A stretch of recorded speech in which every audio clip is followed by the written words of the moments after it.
नमस्कार। देवरिया की आवाज रेडियो केसरी से प्रस्तुत है स्थानीय हालचाल। पहले मुख्य हालचाल।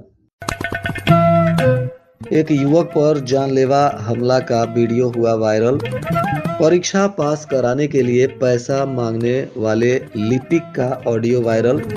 संस्कृत बोर्ड का प्रश्न पत्र पहुंचा और 24 घंटे के अंदर फिर बंद हो गया बैरिकेटिंग। कसिया रेलवे ढाला पर अब बनेगा ओवरब्रिज।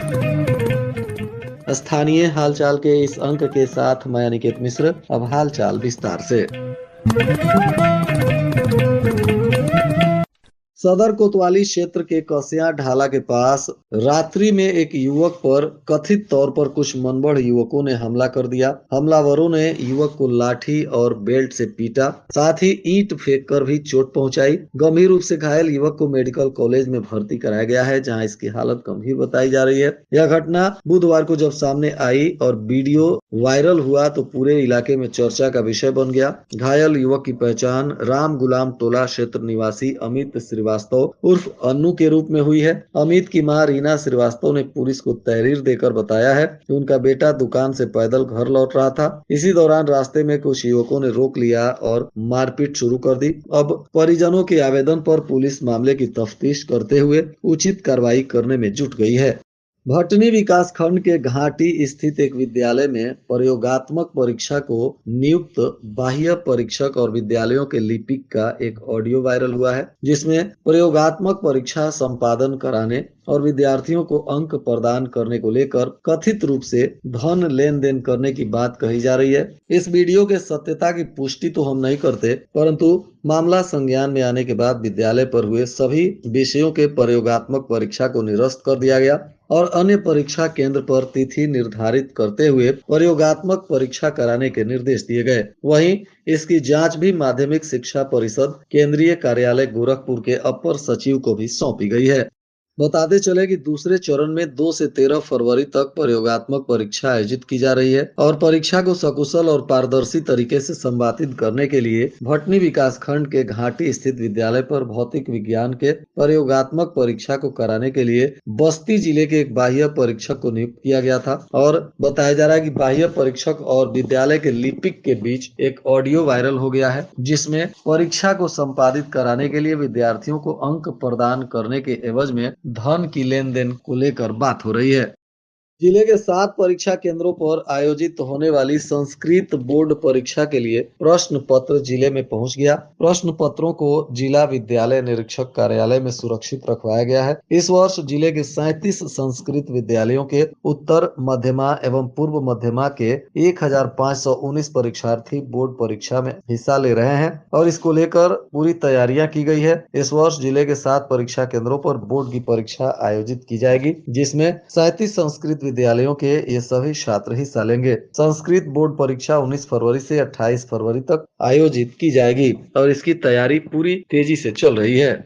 गौरी बाजार चौराहे पर महीनों से लगे बैरिकेटिंग को नागरिकों की मांग पर हटा दिया गया था, परंतु बताया जा रहा है कि 24 घंटे के अंदर ही फिर से पुलिस ने बैरिकेटिंग को लगा दिया। बैरिकेटिंग खोलने पर नागरिकों ने खुशी का इजहार किया था। नगर वासियों की मांग के बाद सदर विधायक के एक ट्वीट पर महीनों से लगा गौरी बाजार के रामपुर चौराहे पर यह बैरिकेटिंग हटा दिया गया था। बैरिकेटिंग हटाने की जिद पर अड़े नगर वासियों के साथ एक दिन पहले एडिशनल एसपी ने बैठक भी की थी। कुछ दिनों के ट्रायल पर खुलवाने का आश्वासन दिया था, परंतु विधायक की ट्वीट के बाद इसे तुरंत हटाया गया और 24 घंटों के अंदर ही भीषण जाम और हो रही समस्या को देखते हुए पुलिस ने फिर से बैरिकेटिंग को लगा दिया है।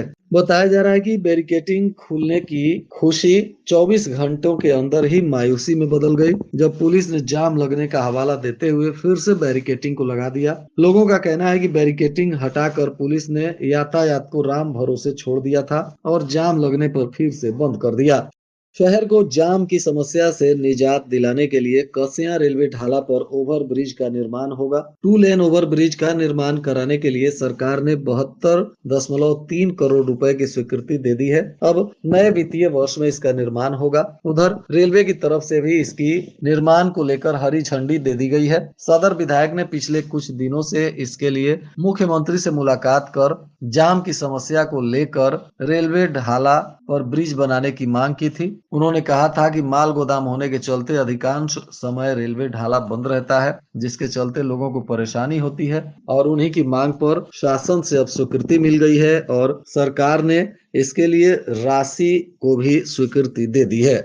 पीएम श्री केंद्रीय विद्यालय चेरो सलेमपुर में दादा दादी और नाना नानी दिवस का सांस्कृतिक कार्यक्रम आयोजित किया गया। इसका शुभारंभ सपा के सांसद प्रतिनिधि राम प्रकाश यादव, प्राचार्य आशुतोष पांडे ने संयुक्त रूप से दीप प्रज्वलन कर किया। इस दौरान बताया गया कि दादा दादी और नाना नानी परिवार की रीढ़ होते हैं। उनका अनुभव, प्रेम और संस्कार बच्चों में व्यक्तित्व निर्माण में अहम भूमिका निभाता है। इस प्रकार के आयोजन से नई पीढ़ी में बुजुर्गों के प्रति सम्मान, कृतज्ञता और संवेदनशीलता विकसित होगी। कार्यक्रम के दौरान बच्चों ने भी स्वागत गीत प्रस्तुत किया। इसके बाद नृत्य और नाटिका की प्रस्तुतियां भी देते हुए उपस्थित दादा दादी और नाना नानी को सम्मानित किया गया।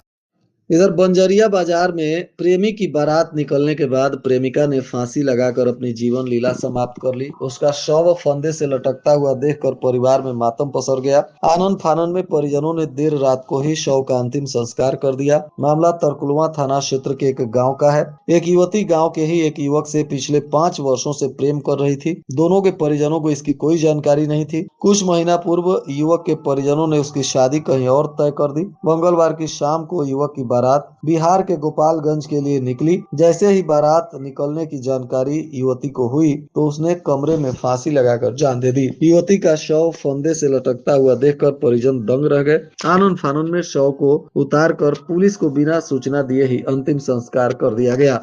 जिले के पथरदेवा क्षेत्र में एक क्रिकेट टूर्नामेंट अलग अंदाज में आयोजित हुआ। यहाँ पर प्लेयर ऑफ द मैच को कैश या ट्रॉफी के बजाय देसी मुर्गा देकर सम्मानित किया गया। अब इसका वीडियो सोशल मीडिया पर वायरल हो रहा है। वीडियो पर तमाम लोग अपने मजेदार कमेंट्स भी कर रहे हैं। अपने देश में क्रिकेट लोगों के सिर पर चढ़कर बोलता है। हर गली मोहल्ले में बच्चे और युवा क्रिकेट खेलते हुए दिख जाएंगे। जगह जगह क्रिकेट टूर्नामेंट का आयोजन भी हो रहा है और इसमें आमतौर पर मैच में शानदार प्रदर्शन करने वाले खिलाड़ियों को कैश या ट्रॉफी देकर सम्मानित किया जाता है। परंतु पथरदेवा ब्लॉक के ग्राम पंचायत महुआरी में एमपीएल क्रिकेट प्रतियोगिता का कुछ अलग अंदाज देखने को मिला। यहाँ विजेता टीम को देसी मुर्गा देकर सम्मानित किया गया।